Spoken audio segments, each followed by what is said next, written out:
इरशाद इनायत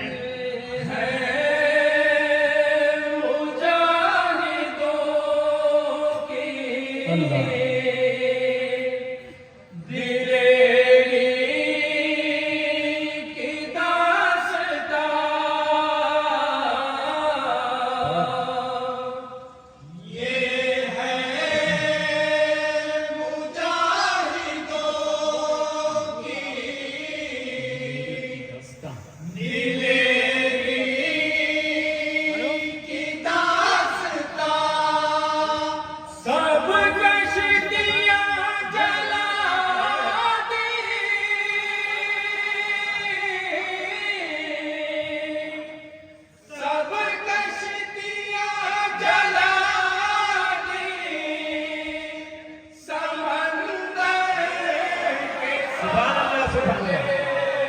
बहुत खूब, सब कश्तियां जला दी समंदर के सामने।